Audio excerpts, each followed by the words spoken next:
Tuhan bersamamu. Inilah Injil suci menurut Santo Lukas. Pada suatu hari Tuhan menunjuk 70 murid, lalu mengutus mereka berdua-dua mendahuluinya ke setiap kota dan tempat yang hendak dikunjunginya. Katanya kepada mereka, tuaian memang banyak tetapi sedikitlah pekerjanya. Karena itu mintalah kepada Tuhan yang empunya tuaian supaya ia mengirimkan pekerja-pekerja untuk tuaian itu. Pergilah, camkanlah, aku mengutus kamu seperti anak domba ke tengah-tengah serigala. Janganlah membawa pundi-pundi atau bekal atau kasut, dan janganlah memberi salam kepada siapapun selama dalam perjalanan. Kalau kamu memasuki suatu rumah, katakanlah terlebih dahulu, damai sejahtera bagi rumah ini. Dan jika di situ ada orang yang layak menerima damai sejahtera, maka salammu itu akan tinggal padanya. Tetapi jika tidak, salammu itu akan kembali kepadamu. Tinggallah dalam rumah itu, makan dan minumlah apa yang diberikan orang kepadamu. Sebab seorang pekerja patut mendapat upahnya. Janganlah berpindah-pindah rumah. Jika kamu masuk ke dalam suatu kota dan kamu diterima di situ, makanlah apa yang dihidangkannya kepadamu. Dan sembuhkanlah orang-orang sakit yang ada di situ dan katakanlah kepada mereka, kerajaan Allah sudah dekat padamu. Demikianlah sabda Tuhan. Ibu, Bapak, Saudari, saudara terkasih dalam Yesus Tuhan, dalam bacaan Injil memang bacaan ini kerap kali kita dengarkan juga dalam Ekaristi, baik hari Minggu maupun juga harian yang hari-hari biasa di luar hari pesta Lukas ini. Kita bisa melihat di sana pengutusan 70 murid. Berarti tampak bahwa yang diutus bukan hanya rasul yang 12, tetapi seluruh orang. Seluruh orang yang kenal. Syarat untuk diutus adalah dia menjadi murid Tuhan. Kalau menjadi murid Tuhan adalah akrab, dekat, intim dengan Tuhan. Tidak mungkin Tuhan akan mengutus orang yang bukan muridnya, orang yang jauh darinya untuk mewartakan dirinya. Karena yang diwartakan adalah sharing. Jadi yang diwartakan bukan teori tetapi sharing. Maka yang disuruh atau yang diutus adalah berdua-dua. Karena dengan sharing ini kan berarti memberikan kesaksian. Dan memberikan kesaksian itu suatu, kalau dalam pengadilan yang disebut dengan saksi minimal kan dua orang. Kalau hanya satu orang ini bisa juga ini hanya cerita belaka. Tapi kalau dua orang memberikan kesaksian berarti apa yang dikisahkan itu, di-sharingkan itu adalah hal yang benar. Maka syarat untuk menjadi utusan adalah yang dekat dengan Tuhan. Maka kalau orang itu merasa dirinya dekat dengan Tuhan, berarti dia harus siap untuk diutus. Kecuali kalau dia merasa jauh dari Tuhan. Kalau jauh dari Tuhan juga tidak layak untuk disebut sebagai murid Tuhan. Kenapa? Karena tidak kenal. Maka kalau mengaku sebagai murid Tuhan, maka di sana ada suatu relasi yang sungguh akrab. Karena murid tidak jauh dari gurunya. Murid itu pasti akan melakukan apa yang diperintahkan oleh gurunya. Berarti ada kedekatan, ada relasi, ada perwujudan ungkapan nyata untuk memperlihatkan bahwa dia dekat dengan gurunya. Nah, Ibu Bapak, Saudara terkasih dalam Tuhan, Lukas merasakan dia tidak hanya dekat dengan Paulus, rekan kerjanya, tidak hanya dekat dengan dia, tetapi juga dia dekat dengan yang di-sharingkan oleh Paulus. Maka dia juga menjadi semacam punya tanggung jawab. Seandainya Paulus ini, rekan kerjanya ini mati, dan juga para rasul yang lain itu mati, siapa yang mematakan? Sumbernya siapa? Maka Lukas menuliskan itu. Dan pada saat Lukas menuliskan, para rasul masih hidup. kalau Injil Lukas ini salah, pasti yang protes pertama adalah rasul. Jadi yang protes pertama pasti akan rasul.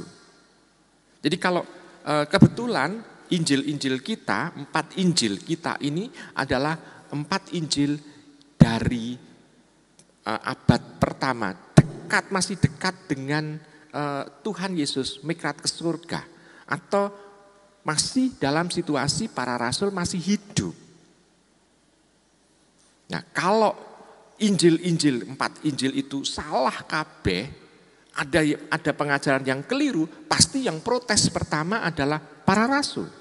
Karena para rasul merasa, oh ini salah, ini enggak. Pasti akan diprotes dulu. Tetapi sama sekali tidak ada protes di situ, maka tampak bahwa gereja menerima. Lukas menuliskan ini.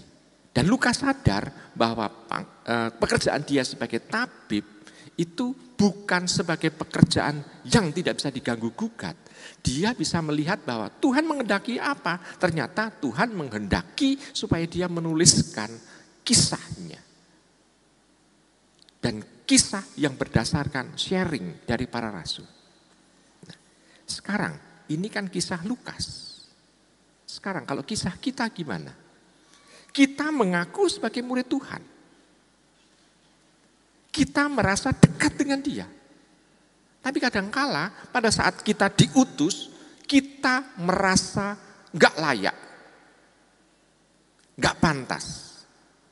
Berarti tanda bahwa kita merasa bahwa tidak ada buahnya dari relasi kita dengan Tuhan.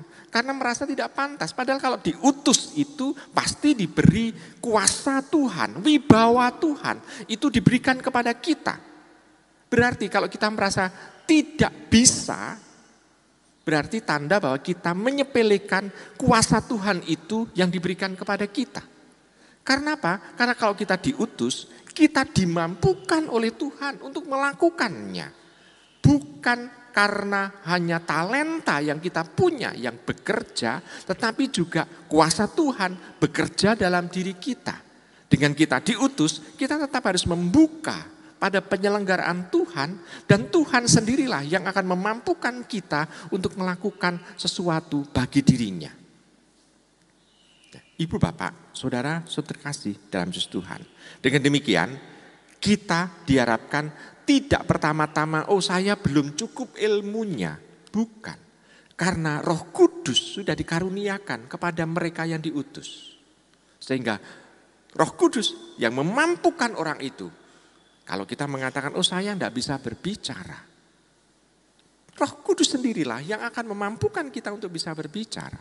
Tapi saya percaya seluruh orang Indonesia sudah diberi kemampuan dan talenta untuk mewartakannya. Orang Katolik Indonesia itu sudah diberi. Buktinya apa? Talenta itu ada dalam diri kita. Talentanya di mana? Siapa? Sekarang kita judul, siapa yang belum pernah ngerasani orang? Siapa yang belum pernah ngerasani orang? Bukankah itu talenta? Hanya sekarang masalahnya kalau ngerasani orang, sekarang subjeknya yang diganti. Tolong diganti subjeknya dengan Tuhan Yesus dan Bunda Maria gitulah. Jangan ngerasani wong liya, jangan ngerasani tonggone, jangan ngerasani bojone, jangan ngerasani anake, tapi ngerasani Tuhan Yesus dan Maria. Kalau kurang bahan, itu Injil itu ada dipakai bisa. Jadi kalau kurang bahan masih ada buku untuk ngerasani Tuhan. Nah kalau kita ngerasani Tuhan, bukankah kita mewartakan? Bukankah kita itu membuat mulut kita ini terberkati? Loh kenapa? Karena kalau ngerasani orang lain kan menjadi mulut kita terkutuk. Karena pasti hal-hal negatif. Tapi kalau ngerasani Tuhan, ini menjadi terberkati karena pasti akan kebaikan Tuhan, kasih Tuhan, sharing tentang Tuhan, ini sudah akan kita wartakan. Maka Ibu Bapak, kalau ada orang yang, sekali lagi ada orang yang mengatakan, saya tidak bisa, berarti dia meremehkan talenta yang dia miliki, dan dia meremehkan wibawa dan kuasa Tuhan yang diberikan kepada orang-orang yang diutus. Maka kalau kita merasa diri sebagai murid Tuhan, kita harus mengatakan, ya Tuhan, saya siap untuk melakukan apa yang Kau kehendaki.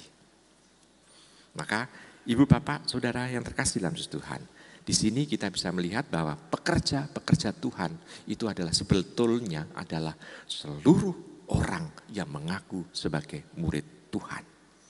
Jadi seluruh murid Tuhan itu haruslah siap untuk menjadi utusan, men-sharingkan kehidupan bersama dengan Tuhan dalam kehidupan yang nyata. Maka saya percaya dan saya yakin kita semua mampu untuk melanjutkan karya Tuhan dan men-sharingkan pengalaman intim kita dengan Tuhan kepada banyak orang yang kita jumpai. Selamat merenungkan.